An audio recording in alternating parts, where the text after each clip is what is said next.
Hey, everyone. My name's Rick, and I'm a 47-year-old broadcast engineer in Atlanta, Georgia. For 22 years, I thought I had a solid marriage with my wife Sharon. We've got two beautiful daughters, Emily and Sarah, who are in high school now. Life wasn't perfect, but it was ours: family dinners, weekend trips, even the occasional bickering over the thermostat. You know, the usual stuff that makes you feel grounded. Sharon works as a secretary for Reverend Bob at our church. She started there 5 years ago, and it seemed like a good fit. I mean, Bob's been our pastor for over a decade. He baptized both our girls and officiated weddings for half the couples we know. I trusted him completely. Last week, I had this idea to surprise Sharon at work. We'd been a little distant lately, just life getting in the way, or so I thought. I had the day off, so I figured I'd pick up her favorite coffee and maybe take her to lunch. It seemed harmless enough. I walked into the church office around noon, expecting to see her typing away or sorting files. Instead, I heard voices coming from Bob's office. I couldn't make out everything, but Sharon was laughing, sounding different. Playful, almost flirtatious. My stomach tightened, but I told myself not to overreact. It's just work banter, right? But then I heard her say something that made my blood run cold. The whirlpool suite? You're too much, Bob. Her voice dropped, too soft for me to catch the rest, and then there was a burst of laughter from both of them. My hands started shaking. I stood frozen, trying to convince myself that I misunderstood. But then, the unmistakable sounds of intimacy filled the air. It hit me like a truck. I felt like the walls were closing in. My mind was screaming to storm in there, to demand answers to, well, I don't even know what. But instead, I turned around and left, the coffee cup still clutched in my hand like some kind of sick joke. I sat in my truck in the parking lot, staring at the dashboard as the weight of what I just heard sank in. 22 years of marriage. 2 decades of trust, laughter, arguments, and love, all crumbling in a single moment. I drove home in a daze, tears streaming down my face. I kept thinking about our daughters, about the life we'd built, and how one selfish act could destroy it all. I couldn't confront Sharon right then. I was too raw, too full of anger and heartbreak. Instead, I decided to find out the full truth before taking any action. That night, Sharon came home like nothing had happened. She kissed me on the cheek, asked about my day, and complained about traffic on the way home.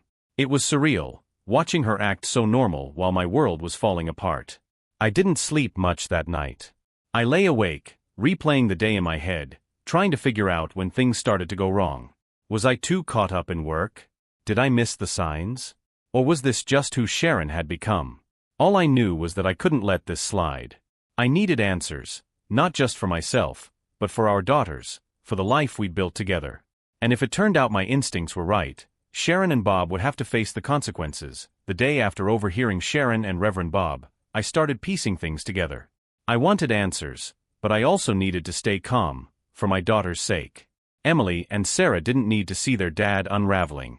So I put on a brave face, but inside I was a mess. While Sharon got ready for work, I pretended to be casual. Busy day at the church? I asked, testing the waters. She gave me that bright smile of hers. Oh, the usual. Lots of filing, answering calls, and keeping Bob on track, she said, brushing her hair back like she didn't have a care in the world. The way she talked about him, so casual, made me sick. After she left, I sat down at the kitchen table with my laptop. If there was more to this, I needed proof. I started by checking our phone records. Luckily, we're on a shared plan, and it didn't take long to notice a pattern. Sharon and Bob had been texting frequently, at all hours of the day and night. I stared at the screen, my hands clenched into fists. The texts were just numbers and timestamps, but they felt like daggers to my chest. What were they saying to each other? Was this just some midlife fling, or had it been going on for years? I didn't want to jump to conclusions without hard evidence, so I decided to dig deeper. I remembered that Sharon kept an old planner in her bedside drawer. She's always been old school when it comes to scheduling, jotting down appointments and notes in neat little rows. That night, while she was in the shower, I slipped into our bedroom and opened the drawer. My heart pounded as I flipped through the pages. Most of it looked innocent: dental appointments, grocery lists, but then I noticed a recurring note every few weeks: lunch with Bob. Lunch dates.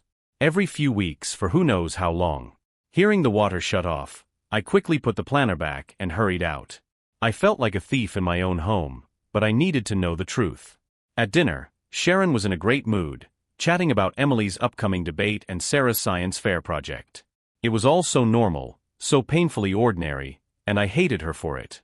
How could she sit there, laughing with our daughters, acting like the perfect mom, when she was sneaking around with another man, our pastor no less? That night, I lay awake again, my thoughts racing. Every time Sharon turned over in bed, I felt like screaming. The next morning, I decided to take another step. If Sharon and Bob were meeting at a hotel, there had to be a paper trail. I called in sick to work and drove to the church, parking far enough away so I wouldn't be seen. I waited for hours until Sharon left for her lunch break. Sure enough, she got into her car and headed downtown. I followed at a safe distance, my palms sweating as I gripped the wheel. She pulled into a small hotel parking lot, a place I'd never seen before, and parked near the back. My heart was pounding so loudly I could barely think. Moments later, another car pulled in. Reverend Bob stepped out, looking around before heading inside. I felt like I was going to be sick. I stayed in my truck, gripping the steering wheel until my knuckles turned white. Confronting them now would be too emotional, too messy. I needed to think. An hour later, Sharon walked out alone, looking around before heading back to her car. Bob came out a few minutes later, adjusting his tie like he'd just finished a sermon. I drove home in a daze, feeling like my world had split in two. There was no denying it now, my wife was having an affair, and the man she was betraying me with was someone I'd trusted for years. That night, Sharon came home with takeout, acting like it was just another day. I went through the motions, pretending everything was fine, but inside, I was boiling. I knew I couldn't keep quiet forever. I needed a plan, a way to expose the truth without losing control. The next few days were a blur. I felt like I was living someone else's life, watching everything I'd built crumble in slow motion. But I knew one thing for sure, I needed undeniable proof before I could confront Sharon or Reverend Bob. That Saturday, I told Sharon I'd be working overtime on a transmission tower repair. It wasn't a total lie, my team had scheduled maintenance work, but I wasn't on the roster. Instead, I planned to use the day to dig deeper. First, I stopped by the hardware store and picked up a cheap audio recorder. I felt like some kind of amateur spy, but I had no other options. Back at home, I carefully planted it in Sharon's car, tucking it under the passenger seat where it wouldn't be noticed. If she was meeting Bob again, I'd hear it. That afternoon, I sat in the den, scrolling through years of family photos on my phone. Every smile, every holiday, every candid moment felt tainted now. How long had she been lying to me?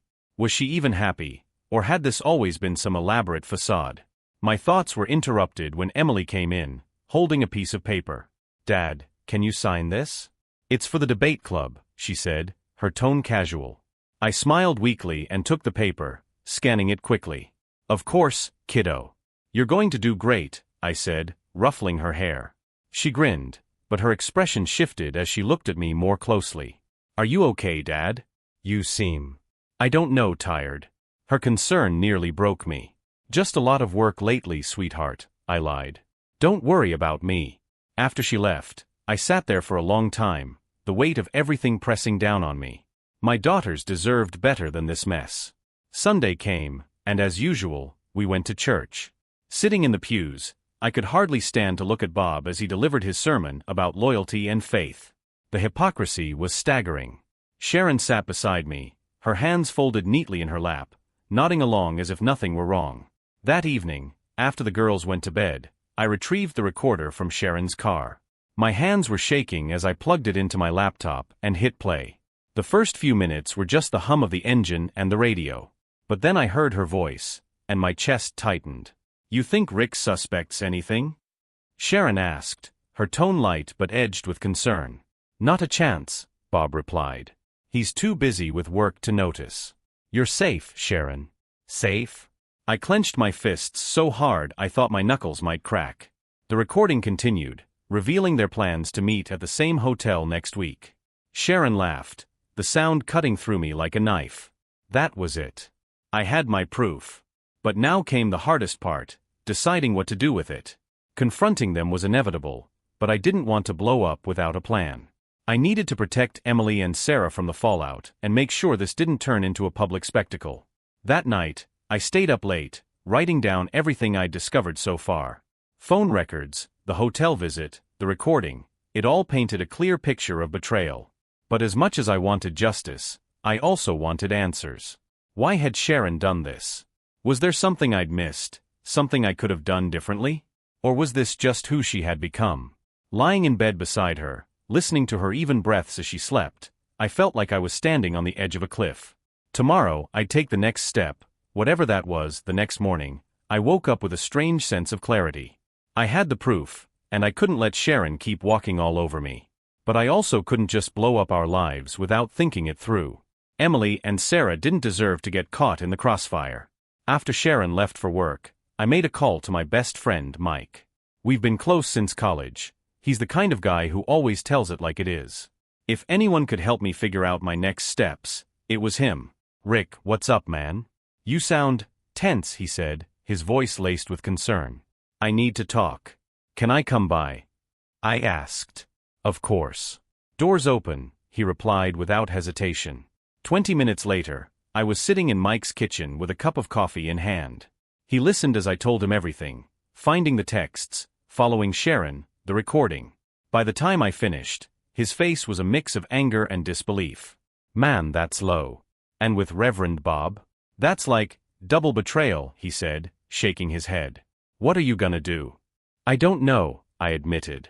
"I have the evidence, but I'm trying to figure out how to handle this without blowing everything up for the girls." Mike leaned back, rubbing his chin thoughtfully. "You need to protect yourself first. Talk to a lawyer. Even if you don't end things right away, you need to know your options." He was right. I couldn't go into this blindly. I needed to be smart, to make sure Sharon and Bob couldn't twist things around and leave me in the dust. That afternoon, I made an appointment with a divorce attorney. It felt strange, almost surreal, like I was watching someone else's life play out. But I knew it was necessary. At the consultation, the lawyer, a no-nonsense woman named Linda, listened patiently as I laid out the situation. "Infidelity complicates things, but it can also work in your favor," she said. "Georgia is an equitable distribution state, and evidence of adultery can influence property division and alimony." She advised me to keep gathering evidence and to stay calm. "The worst thing you can do is let your emotions get the better of you. Approach this logically, like a project at work. Step by step," she said. By the time I left her office, I felt a little more in control. I had a plan, or at least the start of one. Back at home, I tried to act normal.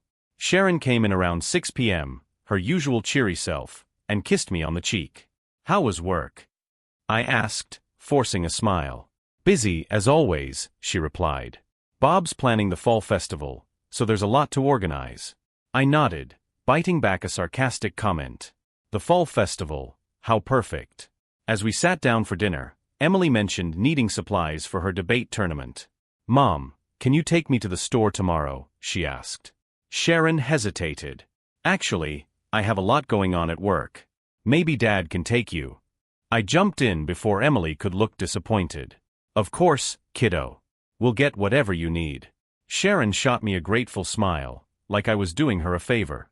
It made my blood boil, but I stayed quiet. That night, I reviewed everything I had, the recordings, the phone logs, the planner. Every piece felt like a weight in my chest, but it also fueled my resolve. The time was coming to confront Sharon and Bob, but I wasn't going in blind.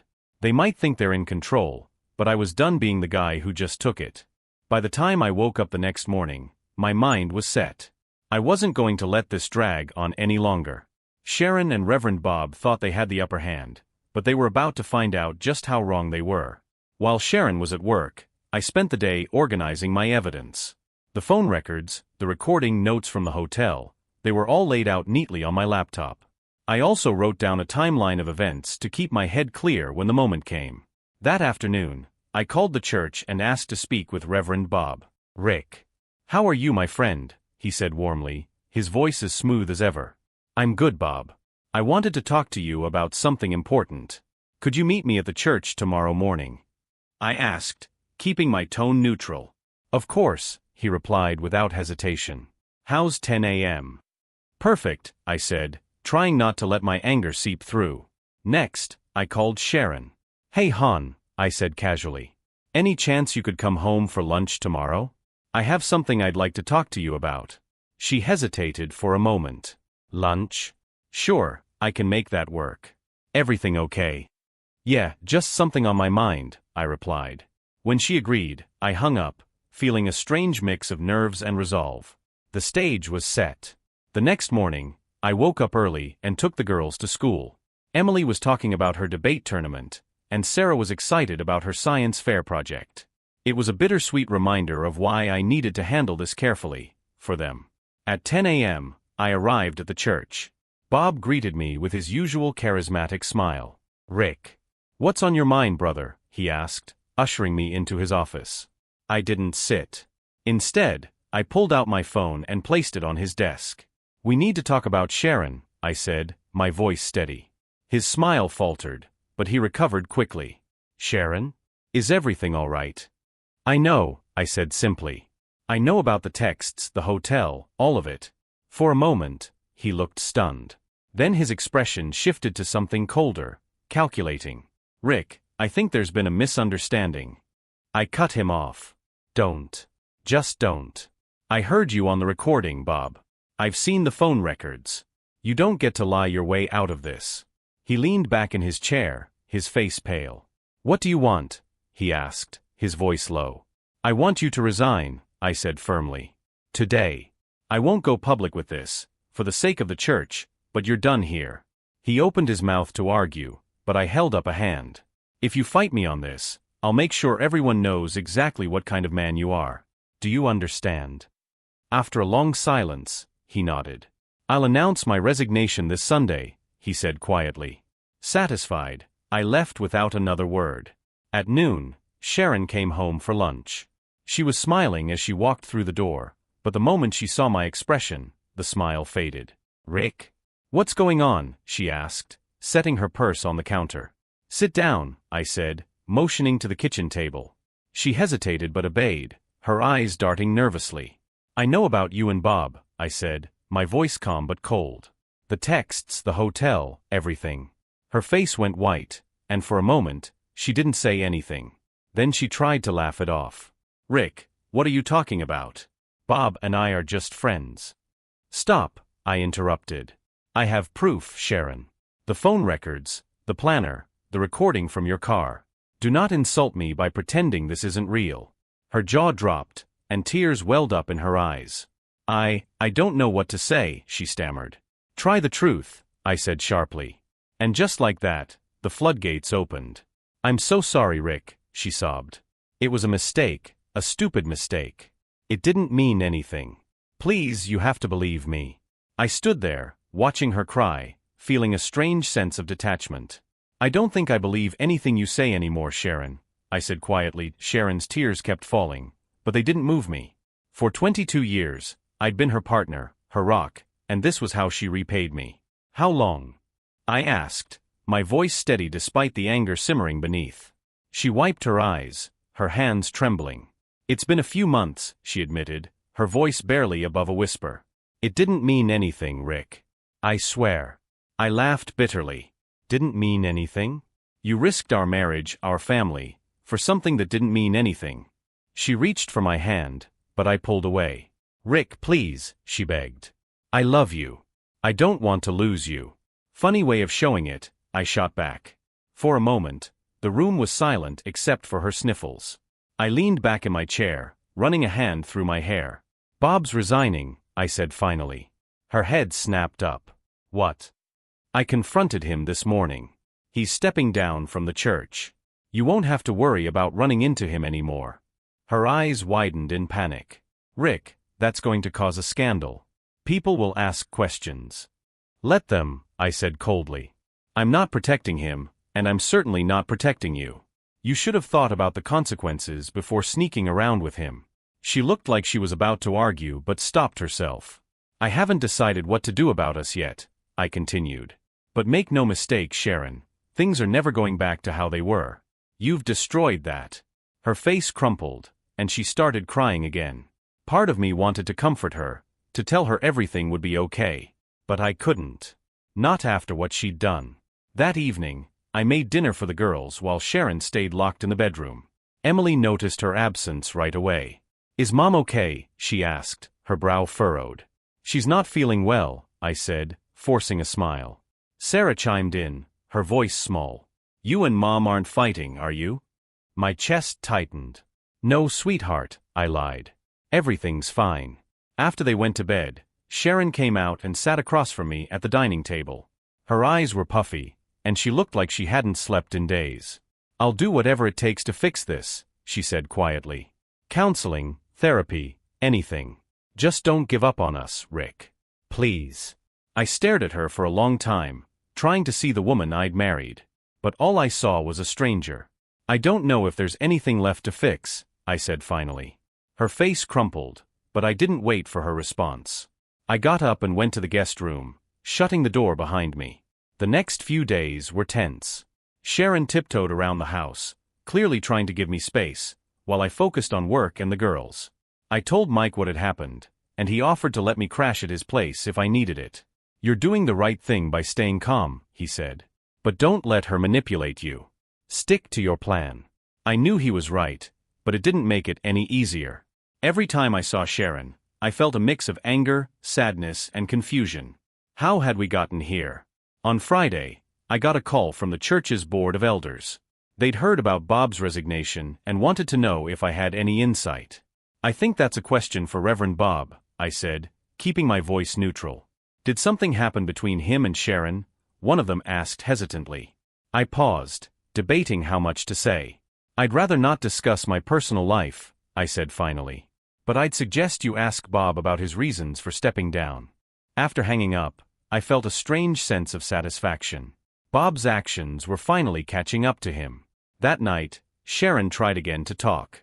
"Rick, can we at least try counseling? For the girls." Her mention of Emily and Sarah made my blood boil. "Don't bring them into this," I snapped.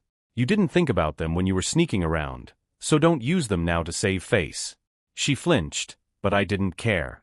"I'll think about counseling," I said finally. "But don't expect miracles, Sharon.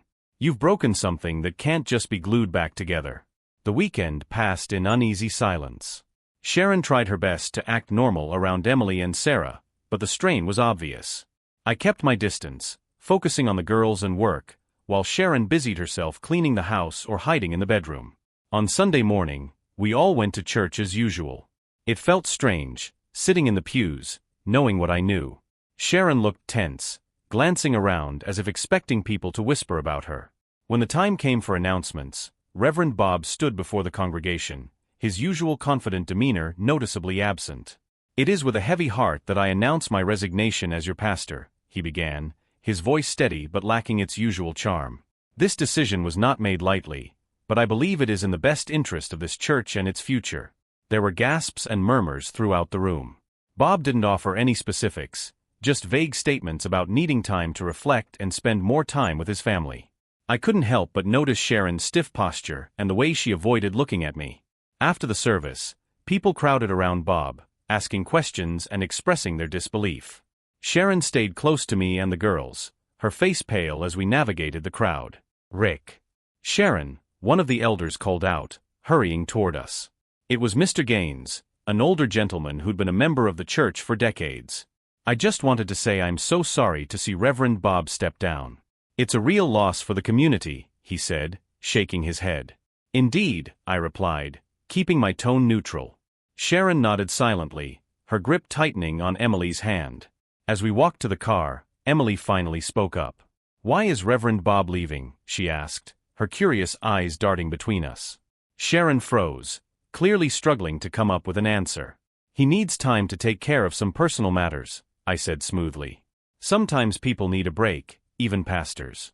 Emily seemed satisfied with that, but Sarah looked up at Sharon. "You're not sad about it, Mom?" she asked innocently. Sharon forced a smile. "Of course I am, sweetheart. Reverend Bob's been a big part of our lives." Back at home, I excused myself and went for a long drive. I needed to clear my head, to think about what my next move should be. Later that afternoon, Mike called. "Hey man, I just heard about Bob stepping down. You okay?" "I'm fine," I replied, gripping the steering wheel as I pulled into the driveway. It's a mess, though. People are starting to ask questions.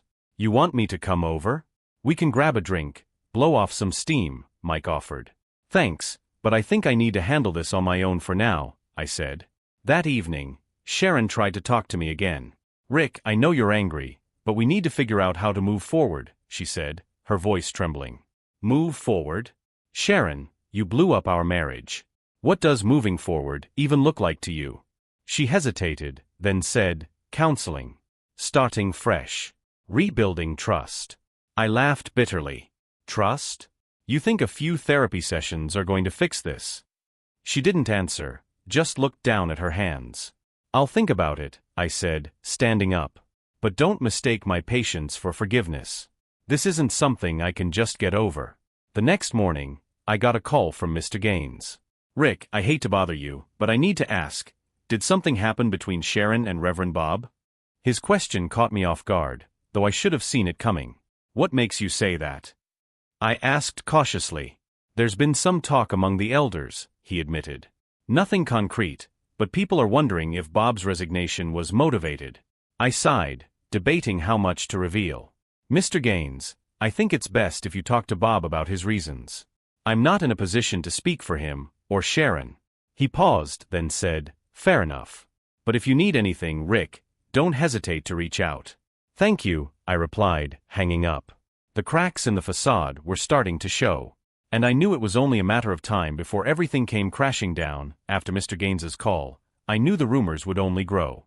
The church community was tight-knit, and secrets didn't stay hidden for long. That evening, Sharon approached me cautiously. Rick, people are starting to ask questions. What are we going to do? I asked, my voice cold. You made this mess, Sharon. I'm just trying to keep the girls out of it. Her face fell, but I didn't care. I couldn't muster sympathy, not after everything.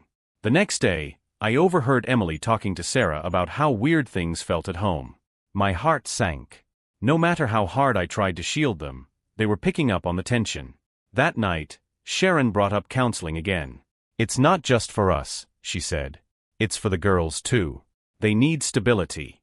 I nodded reluctantly. Fine. Set it up.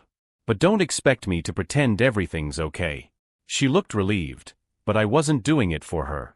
I was doing it for Emily and Sarah, for the family she'd shattered. A week later, Sharon scheduled our first counseling session. We told the girls it was a way to improve communication as a family, but they weren't fooled. Emily, especially, seemed suspicious, though she didn't press me. The therapist, Dr. Keene, was calm and professional. She asked us about our marriage and why we were seeking help. Sharon glanced at me nervously, clearly unsure how much to share. We've had some challenges, Sharon began. Call it what it is, I interrupted. Sharon had an affair. The words hung in the air, and Sharon flinched. Dr. Keene didn't react, simply nodding as she scribbled in her notebook. That's a significant breach of trust, she said calmly. Rick, how are you feeling about it? Betrayed, angry, and confused about how to move forward, I said bluntly.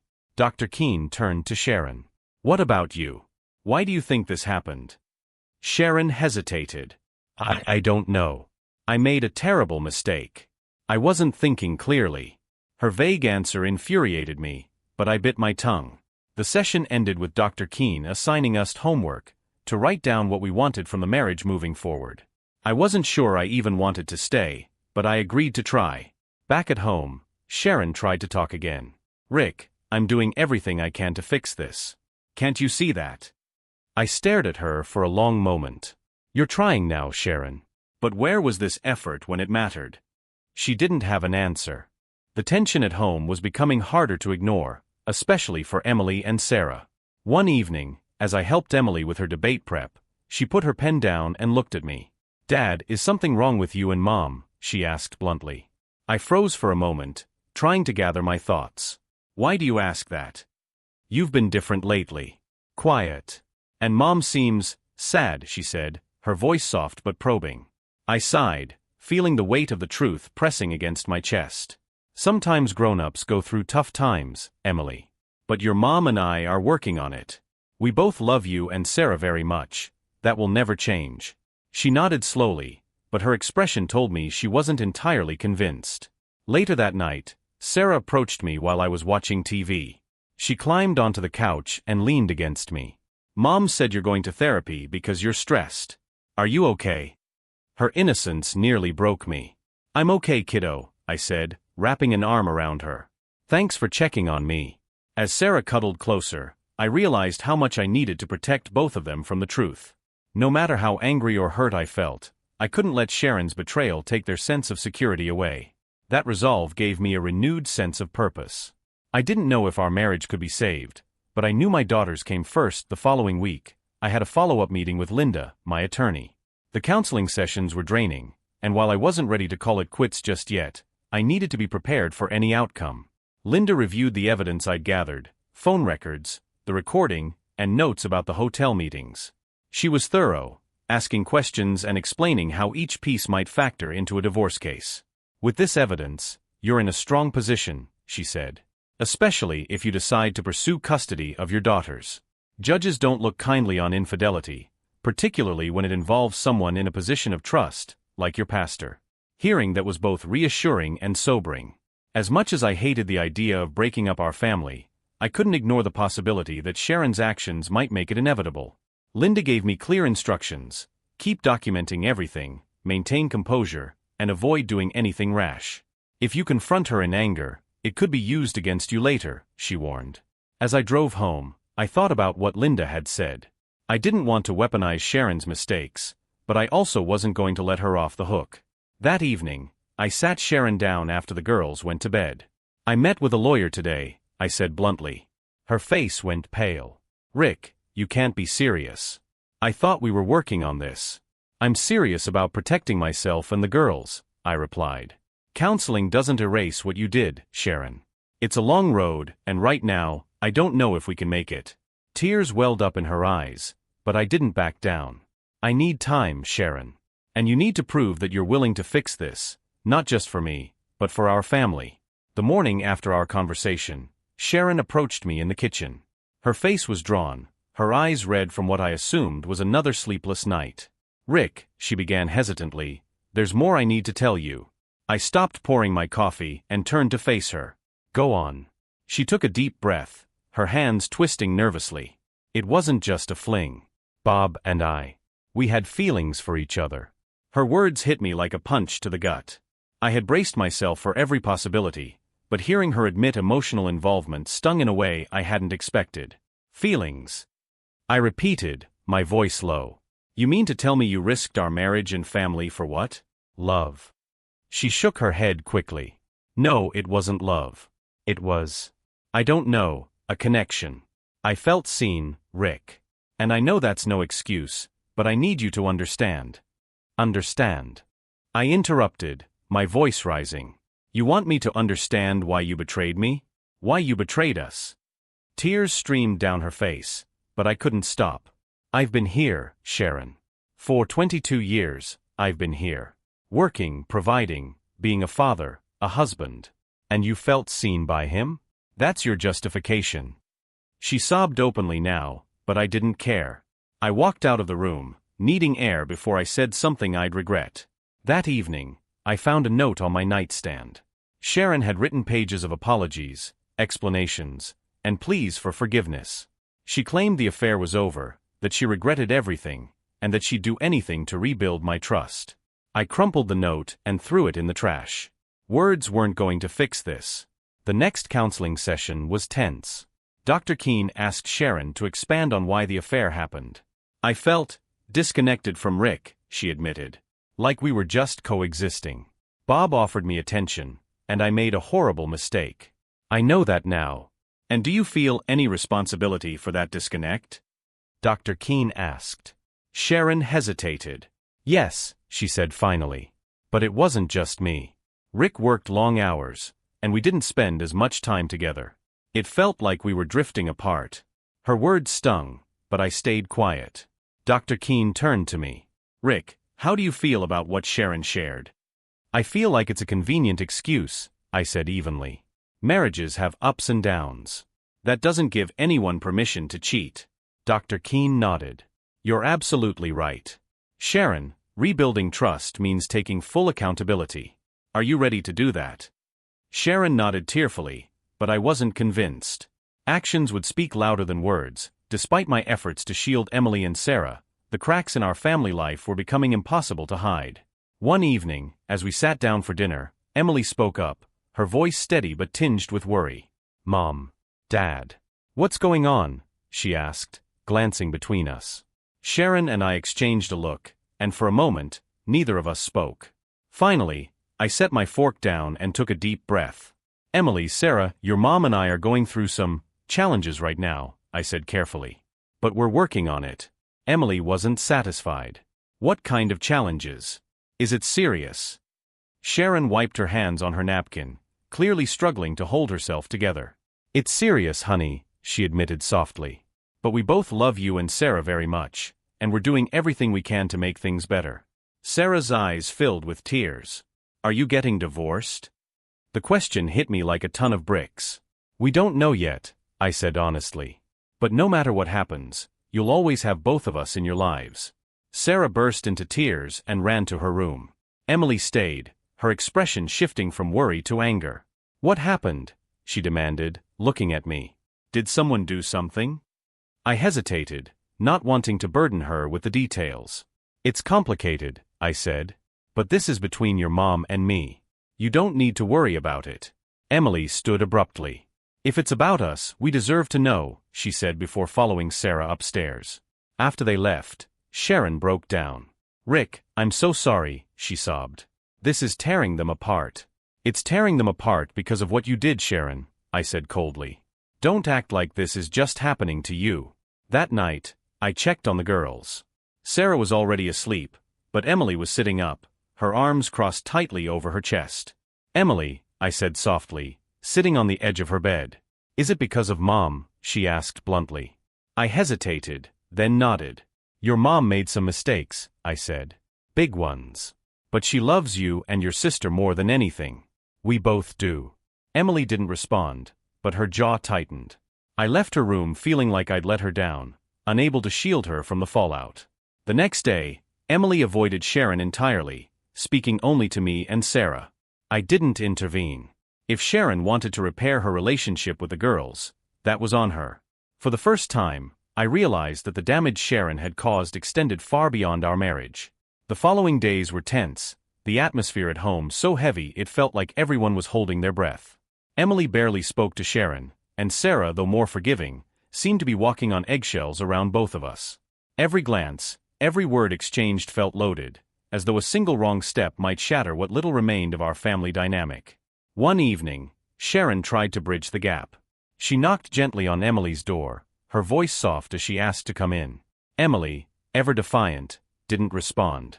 "Emily, I know you're upset," Sharon said, standing in the hallway. "And I understand why. But I need you to know how much I love you. Can we talk?" "No," came Emily's flat reply. "You can say whatever you want from out there." I watched from the kitchen, debating whether to intervene, but I decided against it. Sharon needed to face this on her own. "Emily, I made a mistake, a terrible mistake," Sharon began. "And it hurt your dad, and it hurt our family. I can't change what I did, but I'm trying to make it right. I hope someday you can forgive me." Emily's door creaked open, just enough for her voice to come through clearly. "Did you even think about us?" she asked, her tone sharp. "Or was it just about you?"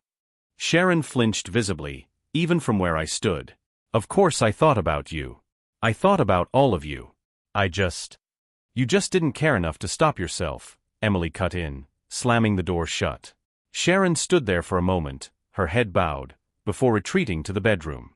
I followed her after a few minutes, finding her sitting on the edge of the bed, her face buried in her hands.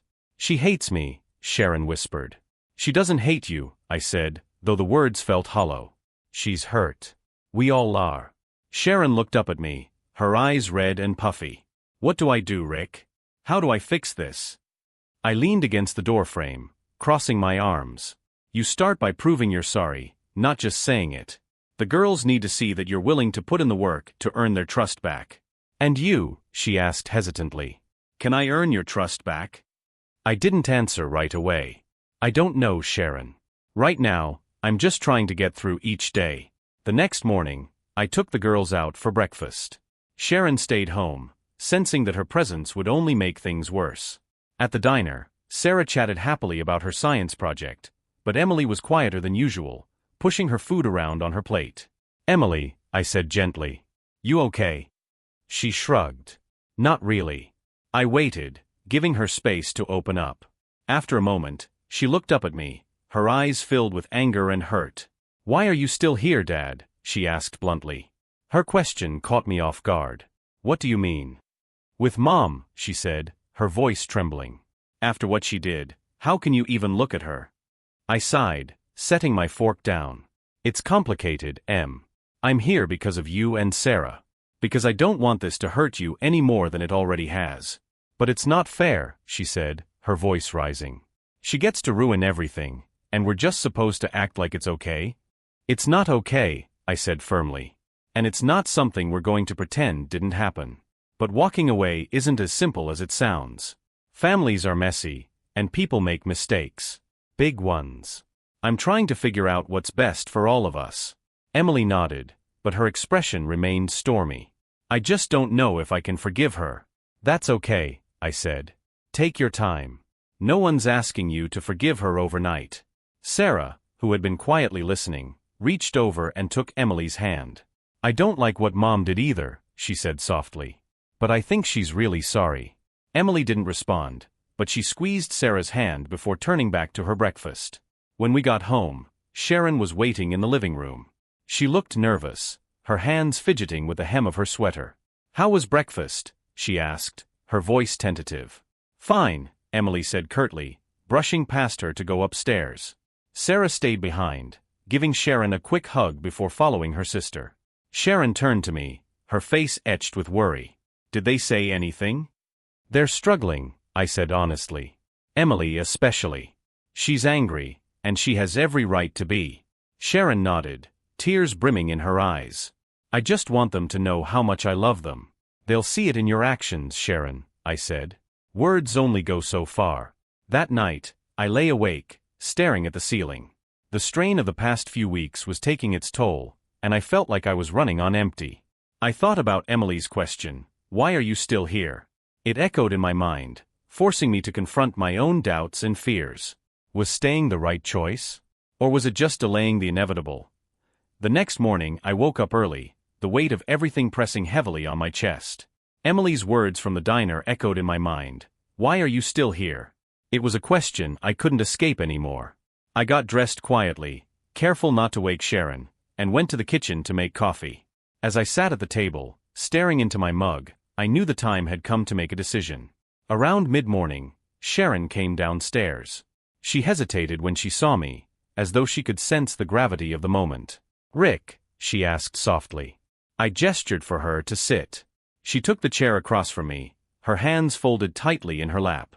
"I've been thinking," I began, my voice steady. "About us, about the girls, about everything." She nodded, her eyes filled with apprehension. "I don't think I can stay in this marriage," I said finally. Sharon's face crumpled, and tears spilled down her cheeks. "Rick, please. Don't say that. We can fix this. We can." "We've tried," I interrupted, my voice firm but not unkind. "I've tried. But the trust is gone, Sharon. And without that, I don't see a way forward." She sobbed openly, but I kept going. "The girls come first. Always. I'll do everything I can to make this transition as smooth as possible for them. But I can't keep pretending that everything's okay." Sharon reached for my hand, but I pulled back. "Rick, I love you," she pleaded. "I know I've hurt you, and I'll regret it for the rest of my life. But please don't throw everything away." I looked at her, my heart heavy. "You threw it away when you chose to betray me. This isn't about punishment, Sharon. It's about what's best for all of us." For a long time, neither of us spoke. Finally, Sharon wiped her eyes and nodded, her voice barely above a whisper. "What happens now?" "I'll stay in the house for now for the girls," I said. "But we'll need to start separating things. I've already spoken to a lawyer, and I think we should work out an agreement that's fair to both of us." She nodded again, the reality sinking in. That evening, I sat Emily and Sarah down in the living room. Sharon sat beside me, silent and pale. "We need to talk," I said, my voice calm but heavy. The girls looked at me expectantly, their expressions a mix of fear and uncertainty. "Your mom and I have decided to separate," I said gently. "This doesn't mean we love you any less. That will never change. But we've realized that staying together isn't what's best for our family." Sarah immediately started crying, burying her face in my chest. Emily, on the other hand, stared at me, her jaw tight. "So that's it," she said, her voice trembling with anger. "You're just giving up?" "This isn't giving up," I said softly. "It's about being honest. Staying together when things are broken would only hurt all of us more." Emily didn't respond, but tears filled her eyes. She got up abruptly and stormed upstairs, slamming her door behind her. I held Sarah tightly, whispering reassurances as she sobbed. Sharon sat quietly, her hands clasped tightly together, her eyes fixed on the floor. That night, as I lay in the guest room, I felt a strange sense of calm. It wasn't peace, not yet, but it was clarity. I didn't know what the future held, but I knew one thing for sure: I would do everything in my power to be there for my daughters, to help them heal and grow. As for Sharon, only time would tell whether she'd find a way to rebuild the trust she'd shattered. But for now, I needed to focus on what mattered most: moving forward. And that's where things stand. It's not the ending I wanted, but maybe it's the one I needed. Thanks for reading, and if you've been through something similar, I'd appreciate any advice on how to navigate what comes next.